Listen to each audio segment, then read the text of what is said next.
Hello from sunny Uzbekistan, Central Asia's most populous state. Joining us in the studio today is Dr. Rui Dang, economist and part-time advisor to the European Union. Thank you for joining us today.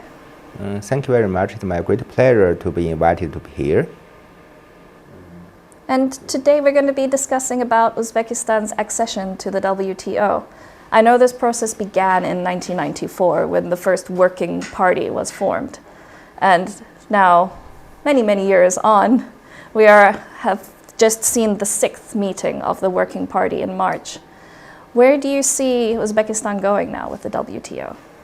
Yes, it's actually a long history because from WTO side, Uzbekistan seemed to be the longest candidate with the accession process right now. So especially after 2020, the Uzbekistan government set up accession to WTO as a top priority. And if we analyze the economic impacts and the societal impacts, it will be another milestone.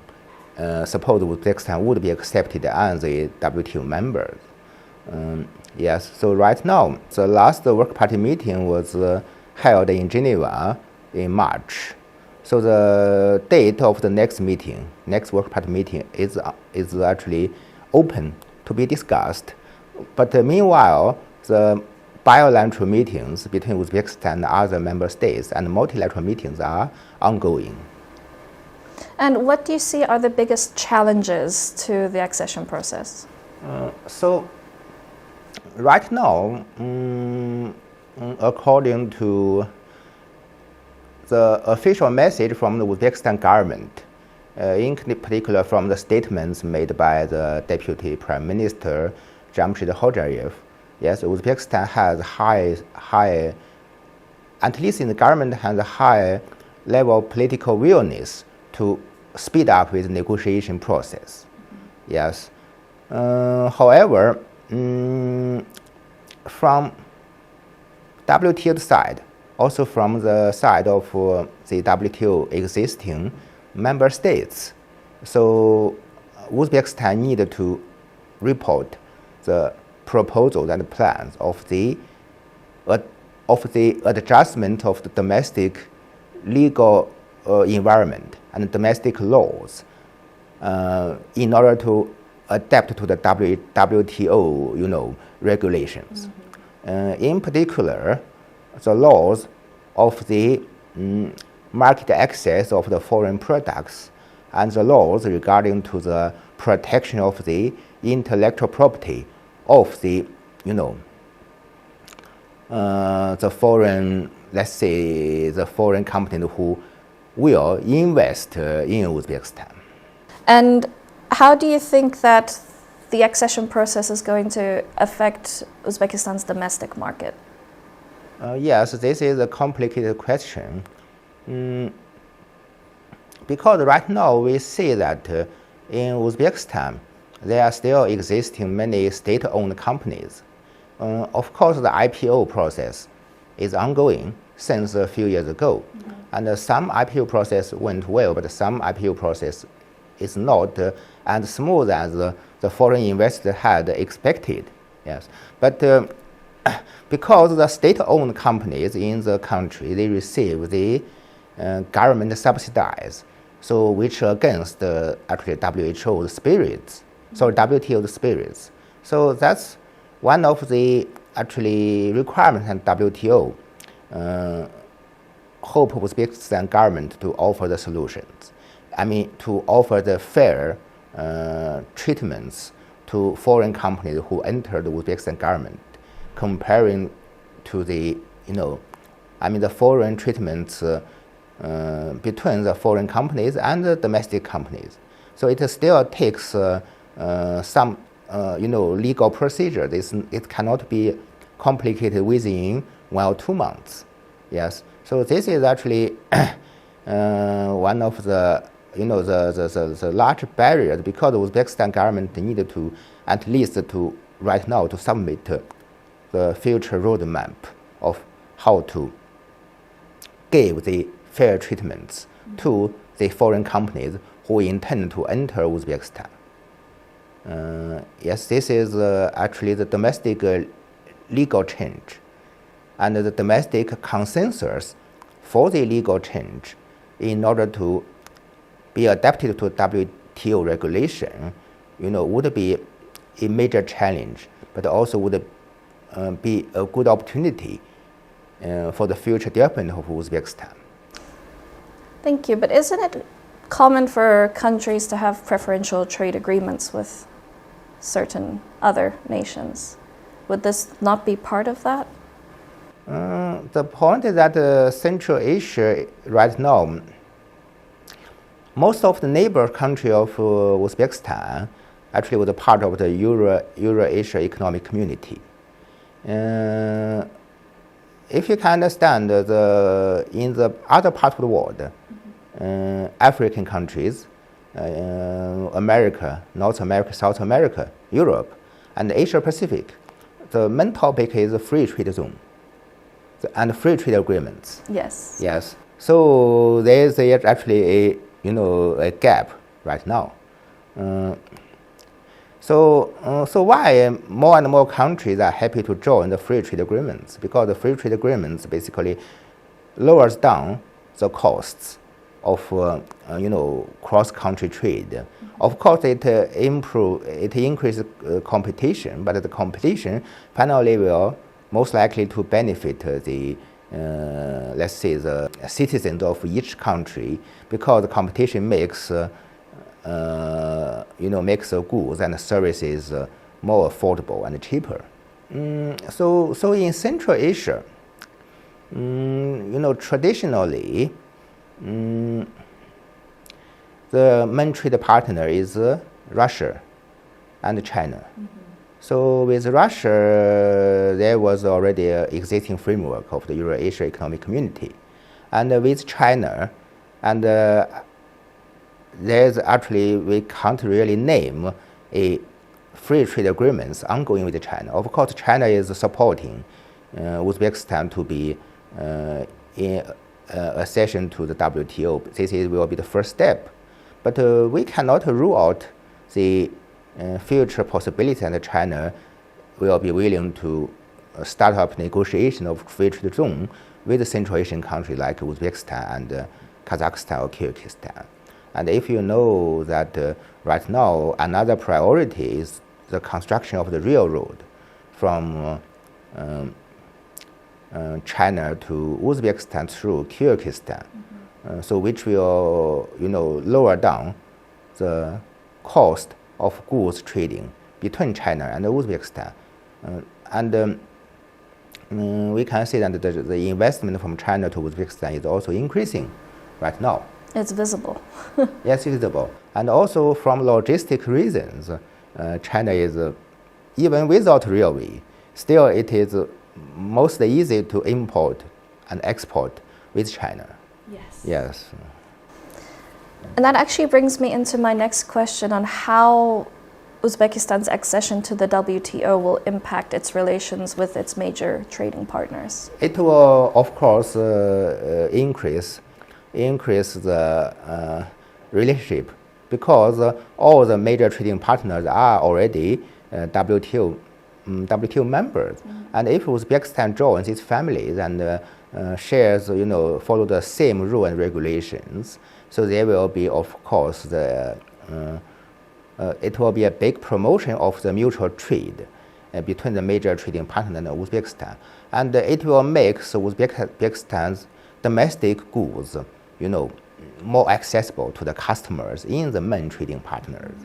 And how, in your opinion, how do you see Uzbekistan maximizing on the benefits of joining the WTO? Yes, so in my personal humble opinion, this requires intellectuals, especially experienced intellectuals, to assist the government to design the smart trading strategies, to find the relative advantage of the manufacturing sector in Uzbekistan. Okay, and to find that which technologies Uzbekistan may require from the trading partners, for each trading partner. because WTO agreements would also facilitate the technology assistance from especially the developed countries, to developing countries. So to help with that transfer of technology and Yes, know-how. it will facilitate the procedure, make the procedure much easier. Yes. So if you can see that Uzbekistan also, highly demand the high-tech assistance from Europe or from China. So, agreements with WTO would make the future technology assistance much less costly and much easier. And it will be also easier for Uzbekistan to send technology professionals like engineers to receive training from the major trading partners. Yes, so the future prospects of joining WTO would much likely to benefit Uzbekistan's economy and benefit the future development of the high-tech sectors in Uzbekistan. Thank you. There's always been a debate about developing countries joining the WTO, and there have been some academics who have said that it is at a disadvantage to developing countries to join, that it forces them to open up their markets, and then, of course, the domestic markets suffer and it's taken over by foreign competition. What do you think about that? Yes, there we can always hear these kind of arguments. But on the other hand, basically WTO agreements give also privilege to the developing countries. For example, if developing countries export their goods to the market of the developed countries, they will almost get a free tariff. And in developing countries, they have some privilege to set up certain level of tariff towards the goods imported from, developed countries. So this is a privilege that I would say Uzbekistan should make use of in order to make Uzbekistan's produced goods, more competitive in the foreign market. Of course, the current tariff level in Uzbekistan is much higher than the average tariff level for the WTO members. Right now, it's even 2 times higher. So, for example, if the government lower down the tariff, lower down the tariff for imported goods in a sharp way, of course, there will be some shocks with domestic producers. But if we look at the long-term benefits, I would say long-term benefits would outweigh the short-term costs. And the government could also, make more smart strategies. For example, you can try to design a plan to reduce the imported tariff for, gradually, not just not suddenly, gradually. And also you can set up some companies or manufacturing sector which you can reduce the tariff, slower. And in some other sector, you can try to reduce the import tariff, quicker. Mm-hmm. So there should be a well-prepared roadmap under the professional calculations. Yes, I would say this is important. If you look at China, I remember that China joined WTO in 2001. Mm-hmm. And before China joined WTO, there was also similar debates regarding China. For example, the foreign industries in Europe and America would destroy the domestic industry after China joined WTO. But actually, this didn't happen. And we can see after joining WTO, China became the world, largest manufacturer countries, and also the Chinese produced manufacturers such as even automobiles and electronic products gradually, take up the market from United States, also from Europe. Mm-hmm. So basically, we always need to calculate And we always need to, be very well prepared to make important decisions, especially like joining the WTO, for a lower middle income country like Uzbekistan. But if Uzbekistan, if the government think carefully, make the well-planned designs, so the potential loss or risk would be minimized. Yes. And the potential benefits would be maximized. So it's always like a play. It's like play chess. Mm-hmm. You need to be professional. Strategic. Yeah, strategic. You need to be cautious. A thought that just came into my mind is Kyrgyzstan. They are members of the WTO. Since 1998. Since 1998. And they would be, I think, the biggest reason for local policymakers or lawmakers to be cautious about the accession, because they would use it as an example, since Kyrgyzstan's economy hasn't really been the best out of all the Central Asian countries. What do you think about that? That's actually another important story. For example, in Central Asian countries, Kazakhstan, Kyrgyzstan, and Tajikistan, they joined the WTO earlier. Mm-hmm. Actually, the accession process started a similar time as Uzbekistan, but they joined WTO 10 years or 20 years ago. So we can see that the Kazakhstan economy had been very strong. Yes. And Kazakhstan is also actively trading with major trading partners in addition to Russia. So in Kyrgyzstan, the situation is a little bit different because Kyrgyzstan is also a complicated country. The reason is that we couldn't really name the competitiveness of the products that Kyrgyzstan can export to other countries. And also Kyrgyzstan is bounded with the Eurasia Economic Community, so they have much more economic connection with Russia compared to Uzbekistan. But however, what is their strengths? We really couldn't name. So the exact reason for them not being a success story is unknown. It's not like this. So we couldn't really name what is the main advantage that Kyrgyzstan may make use of to get the benefit from WTO, because Kyrgyzstan is not strong in manufacturers, not strong in agriculture. Also, Kyrgyzstan is not very strong in the service sectors. It's a rather small country, and most likely Kyrgyzstan is the nature.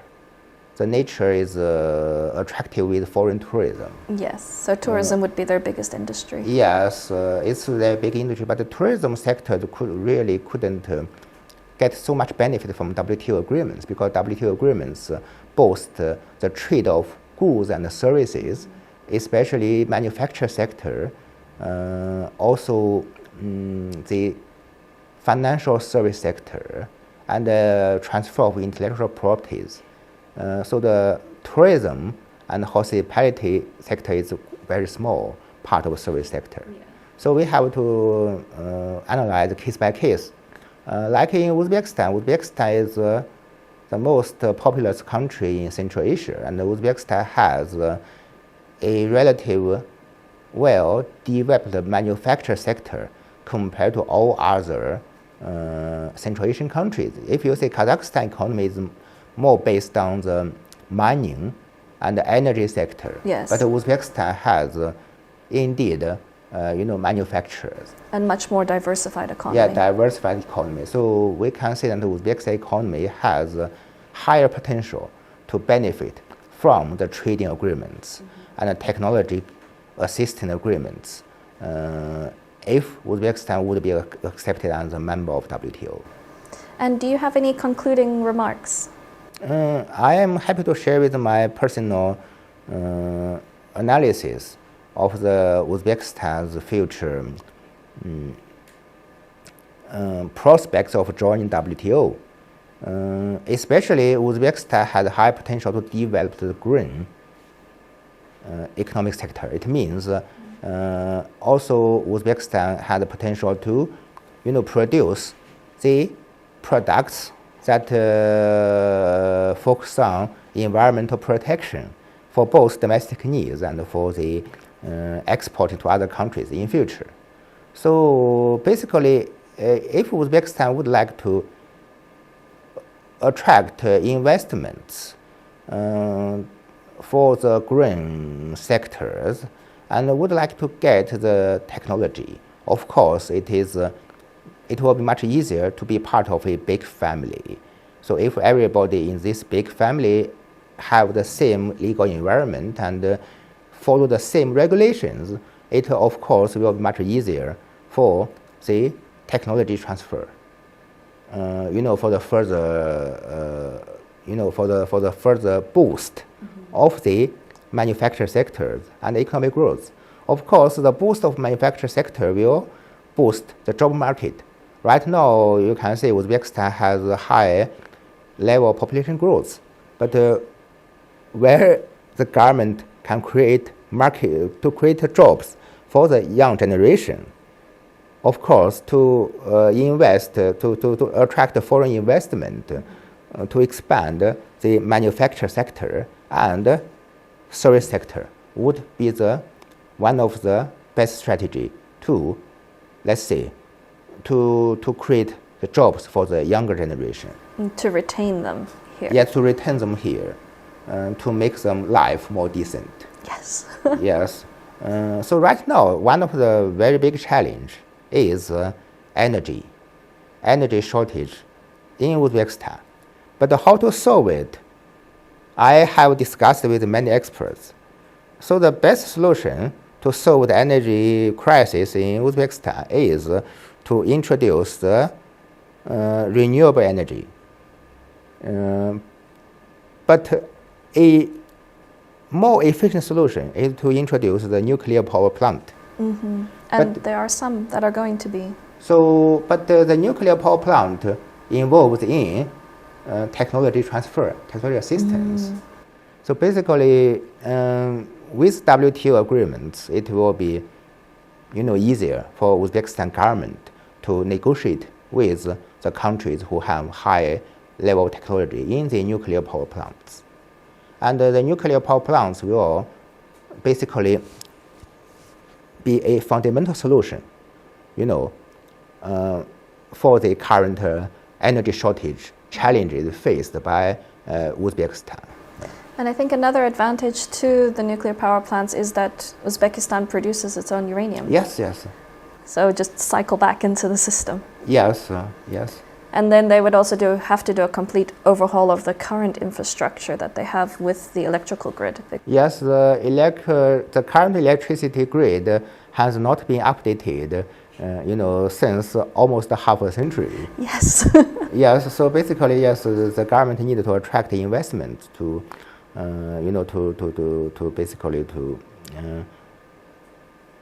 to upgrade the electricity grid. Yes, that's another, let's see, that's another, priority. The government needed to seek solution to secure the financing from both domestic resources but also international resources. Yes, in order to overcome the energy shortage issue here. Yeah. Thank you so much for joining us in the studio today. I really appreciate you taking the time. Thank you very much to have me here. Always a pleasure. This is Daryo, and I'm Tawney. Thank you.